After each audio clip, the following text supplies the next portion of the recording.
It's good to see such a very well-attended event on such an important subject.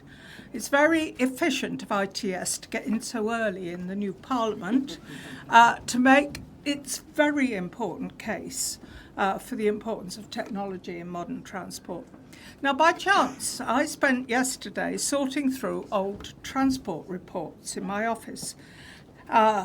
Bear with me on this, because I know where I'm going, right? As I sorted them, a couple of things struck me. First of all, I've been spokesperson for nearly 10 years, but the problems for Britain's transport haven't changed. They've only deepened. The issues of air quality, congestion, declining rail services, complex ticketing systems, congestion on freight lines, airspace modernisation, poor links to our seaports, declining bus services, lack of integration of public transport services. There's been virtually no progress on most of these aspects, and some of them are noticeably worse. Yet, while I was filing everything from cycling to spaceports, it's had all been impacted by technological development. From electric bikes to EVs to e-buses to electrification of railways, the technology is there to use. And there's progress on things other than just electricity, of course. Online, we can access integrated information about transport services. So why is it that we face a transport emergency? Why, by almost all measures, are we lagging behind a very large part of the developed world in terms of our transport-related economy? Why are our UK-based manufacturers in the auto industry or in the rolling stock manufacturers facing big challenges? Well, setting aside Brexit and the shockwaves from that, I would argue it's because the previous government talked too much about subsidies and not enough about investment. For instance, if you're going to leave the EU, you've got to invest in an alternative. And then, of course, there's the need for certainty. Industry itself can't commit to investment confidently unless they are sure of future policy. Now, I'm not going to say any more about that, just the words HS2 is enough. The new government is rightly emphasising the importance of getting the economy back to growth within the system, of getting Britain building again. But you can't have a growing and prosperous economy without improving the transport links. And Liberal Democrats have lots of policies aimed at transport transformation.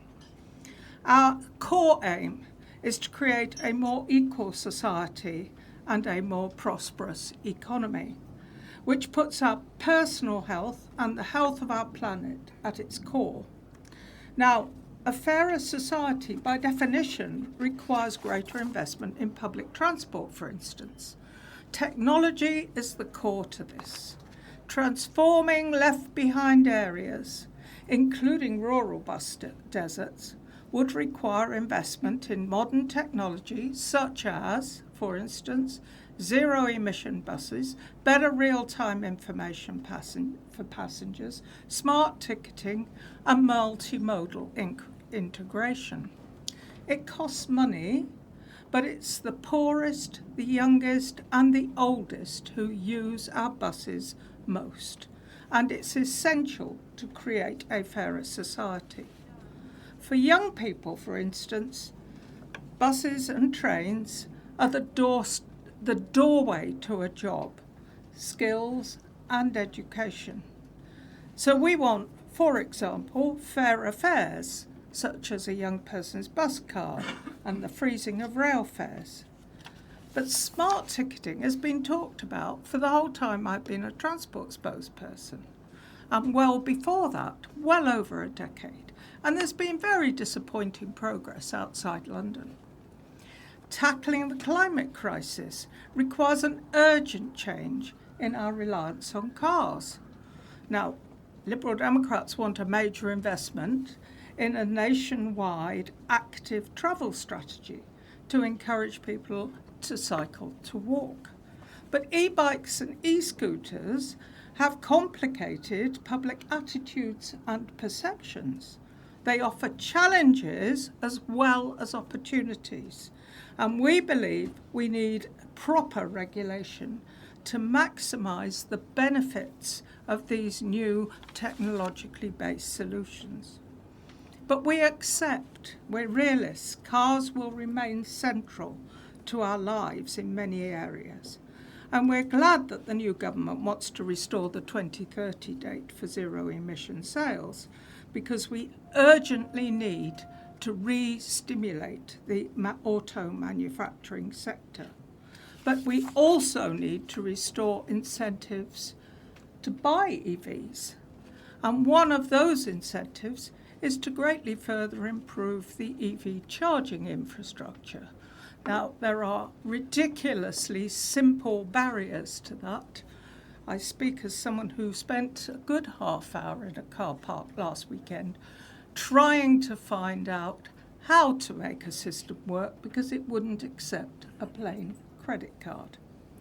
It's got to be made simpler and it's got to be made more accessible. I could talk to you for a long time about all this, but I'm very conscious that you're standing up. And you may not be for long. So I will finish here. Those of us immersed in technology and transport get very enthusiastic about this. Enthusiastic about EVs and AVs, about the different features and so on. But we need to remember that for many, new technology is as much of a challenge as it is a help.